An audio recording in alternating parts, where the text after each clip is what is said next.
kita nabur, siang kita nabur, senja nabur pula kasih sayangmu. Tunggu hari masa dan masa tuayan, dengan yang gembira angkut tuayan, angkut tuayan, angkut tuayan. Dengan yang gembira angkut tuayan, angkut tuayan, angkut tuayan. Dengan yang gembira angkut tuayan. Jangan pilih waktu terik atau mendung, biar angin menderu awan mengepung.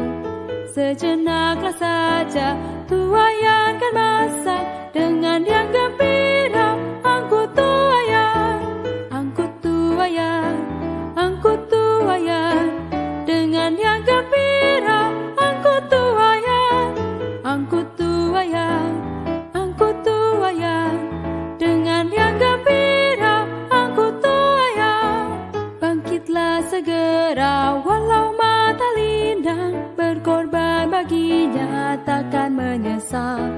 Tangisan kan lewat, sambutan meriah, dengan yang gembira angkut tuayan, angkut tuayan, angkut tuayan.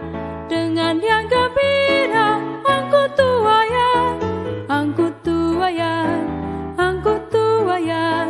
Dengan yang gembira angkut tuayan.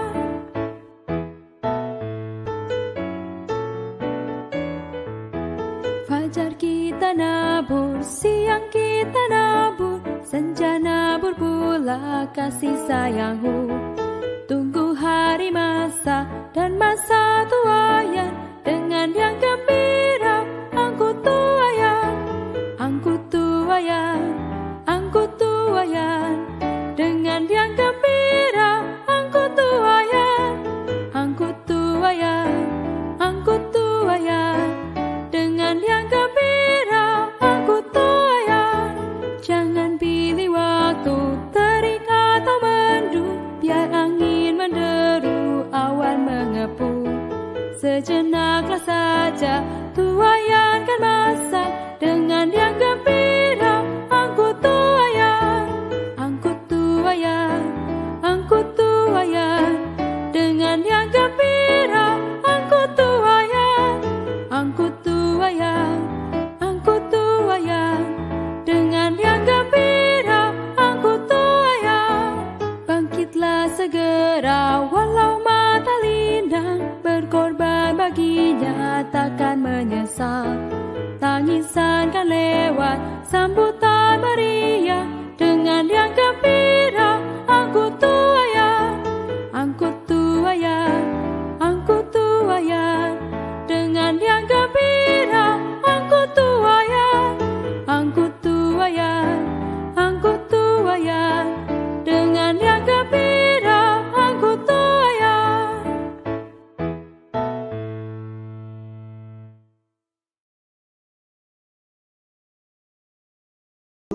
Ajar kami menghitung hari-hari kami.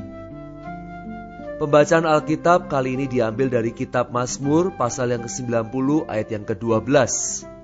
Ajarlah kami menghitung hari-hari kami sedemikian, hingga kami beroleh hati yang bijaksana. Saudara yang terkasih dalam Tuhan Yesus, ayat yang tersebut di atas adalah doa Musa, seorang nabi besar dalam perjanjian lama. Mengapa dia berdoa demikian? Bukankah hari-hari sejak kita lahir itu terhitung? Namun dalam pandangan Alkitab, ada hari-hari yang terhitung dan ada hari-hari yang tidak terhitung di hadapan Allah.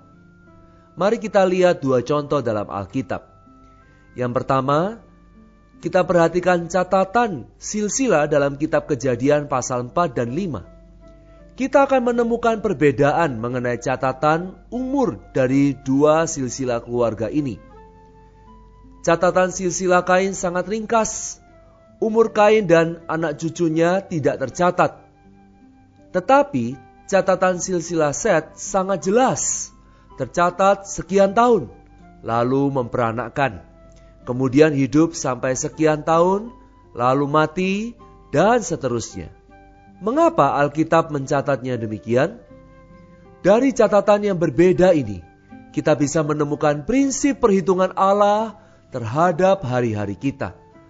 Silsilah Kain tercatat demikian ringkas, disebabkan Kain telah berdosa terhadap Allah.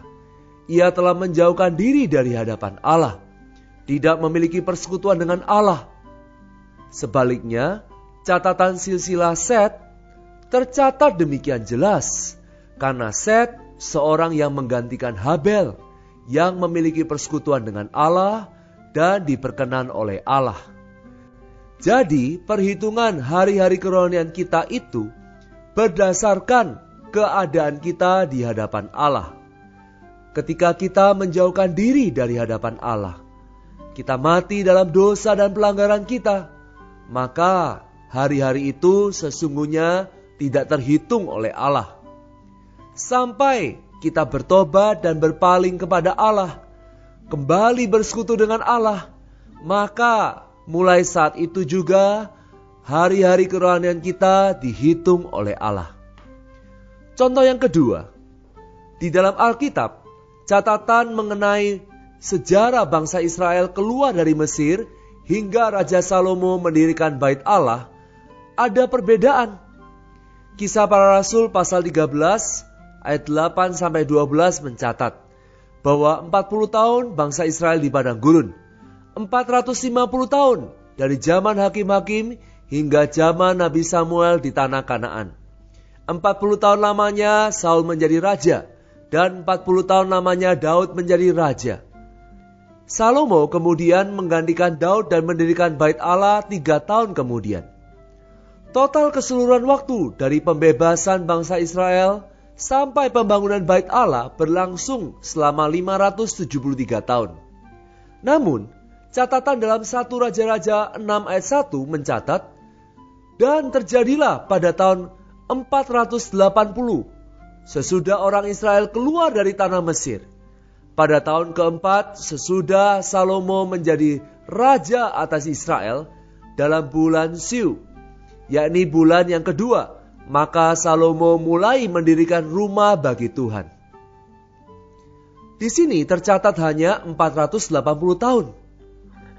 Mengapa ada perbedaan selisih 93 tahun antara catatan dalam Kisah Para Rasul dengan catatan dalam 1 Raja-Raja? Sesungguhnya di dalam perbedaan selisih ini terkandung prinsip rohani yang penting sekali. Saudara sekalian, kalau kita mau memeriksa kitab Hakim-Hakim, kita akan nampak ternyata dalam selisih waktu 93 tahun tersebut, Bani Israel berkali-kali ditindas oleh bangsa lain sehingga kehilangan kebebasan. Mari kita menghitungnya.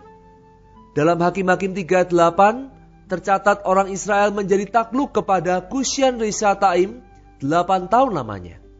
Ayat 14, 18 tahun lamanya orang Israel menjadi takluk kepada Eglon Raja Moab. Kemudian dalam pasal 4 ayat 2-3, Tuhan menyerahkan mereka ke dalam tangan Yabin Raja Kanaan. 20 tahun lamanya ia menindas orang Israel dengan keras. Pasal 6 ayat 1, orang Israel melakukan apa yang jahat di mata Tuhan. Sebab itu Tuhan menyerahkan mereka ke dalam tangan orang Midian 7 tahun lamanya. Hakim-Hakim pasal 13 ayat 1, orang Israel melakukan pula apa yang jahat di mata Tuhan. Sebab itu Tuhan menyerahkan mereka ke dalam tangan orang Filistin 40 tahun lamanya. Jadi 93 tahun itu terhitung dalam Kisah Para Rasul, disebabkan Paulus sedang mengisahkan sejarah mereka.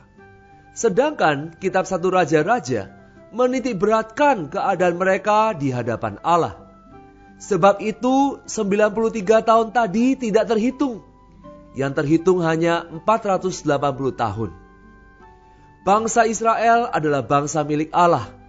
Mereka sudah keluar dari Mesir. Tetapi saat mereka berada di luar Allah, mereka mengabdi kepada musuh Allah.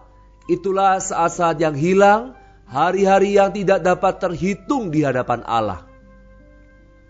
Sama seperti orang Israel, hari ini kita adalah orang yang telah ditebus dan menjadi anak Allah. Namun, pertanyaannya adalah, berapa banyak sesungguhnya waktu kita yang terhitung? Berapa banyak yang telah terhilang?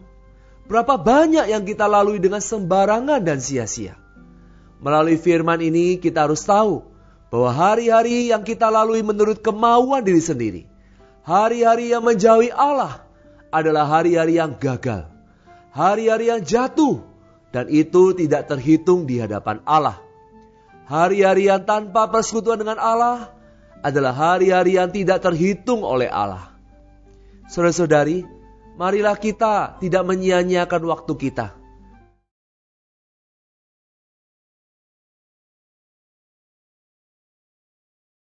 Tidur pakai kipas angin semalaman, boleh gak sih?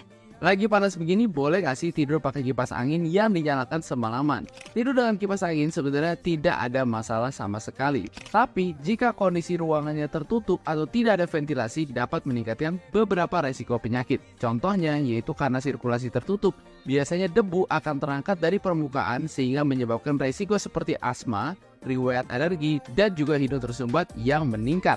Jika kamu menggunakan kipas angin secara rutin, baiknya lakukan metode ini, yaitu bisa dibungkus plastik, bersihkan secara rutin dengan tambahkan air, kemudian kita tinggal nyalakan saja kipas anginnya. Dengan hacks mudah ini akan mengurangi resiko partikel debu yang berterbangan, resiko bakteri infeksi, dan juga mengurangi resiko terjadinya infeksi saluran pernafasan serta asma. Kalau kamu ada yang udah pernah cobain metode pembersihan ini belum? Tulis di kolom komentar dan follow tips kesehatan menarik lainnya ya.